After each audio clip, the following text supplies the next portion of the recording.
Hey guys, আহকচোন চাওঁ আজি দেওবৰীয়া দিনটোনো কেনেকৈ পাৰ কৰোঁ। মায়ে বোলে নামঘৰত শৰাই এখন আগবঢ়াইছে, সেয়েহে কলপাত দুখিলা লাগে বুলি কোৱাত মই আকৌ আঙুলি দুটা কাটি আনিলোঁ। আৰু এই দেখিছেনে, আমাৰ কল লাগিছে দুটুকাকৈ, চেনিকল হয়। তাৰপিছত এয়া আহিলোঁ মই ফুলনিখনলৈ। ইয়াত মানে গছ পুলি আছে। দেওবৰীয়া দিনটোত মানে মই গছ পুলি ৰুই খুব ভাল পাওঁ।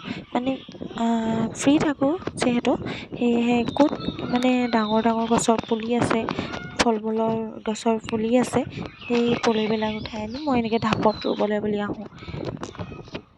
আৰু তেনেকৈ হৈছেও বাৰু, বাচিছে কিছুমান মৰিছে। তাৰপিছত এয়া লাগি আছোঁ কামত আৰু গছ পুলি ৰুব লাগিব সোনকালে। কেইবাটাও 4টামান গছ পুলি ৰুলোঁ। প্ৰতি দেওবাৰে মই এনেকৈ বিচাৰি বিচাৰি আনি ক'ৰবাৰ পৰা ৰুওঁ। ৰাস্তা কাষত ৰুইছিলোঁ কেইদিনমান। ৰাস্তা কাষত ৰুলে মানে কোনোবাই লৈ যায়গৈ গছ পুলিবিলাক, আৰু মৰিও থাকে কিছুমান।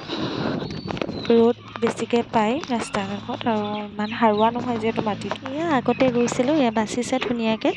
এয়া মণিছালৰ পুলি, টেঙা, মধুৰিআম এনেকৈ কৰি লগাইছিলোঁ। মানে কলগছ আৰু নাৰিকলৰ পুলি, আম পুলি এনেকৈ কৰি লগোৱা হৈছিলে।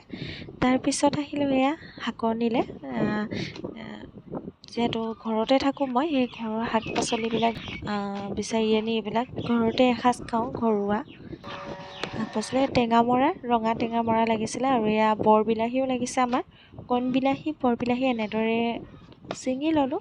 তাৰপিছত আহিলোঁ, এইখন হৈছে ফুলনিৰ মাজত থকা ৰঙা টেঙামৰা গছৰ গছ কেইজোপামান আছিলে, পুলি কেইটামান, আৰু তাৰে আগ কেইটামান আনিলোঁ। এইখন আমাৰ শাকনিও হয়, ফুলনিও হয়, আৰু দেখিছেনে হাবিনিও হৈছে অলপতে। হাবিয়ে গছে একেবাৰে নধৰা হৈ আছে। তাৰপিছত চাটনি খাম যিহেতু, কণ জলকীয়া নহ'লেনো আধৰুৱা হ'ব চাটনিখন, নহয় জানো বাৰু। সেয়েহে কণ জলকীয়া আনিলোঁ। আনি এয়া আজি আমি ইমানেই পালোঁ আৰু। তিয়ঁহটো আমাৰ ঘৰৰে পিছে, ছিঙিছিলোঁ যদিও ভিডিঅ'টো নকৰিলোঁ। এয়া হৈছে আজি আমাৰ খাদ্যখিনি।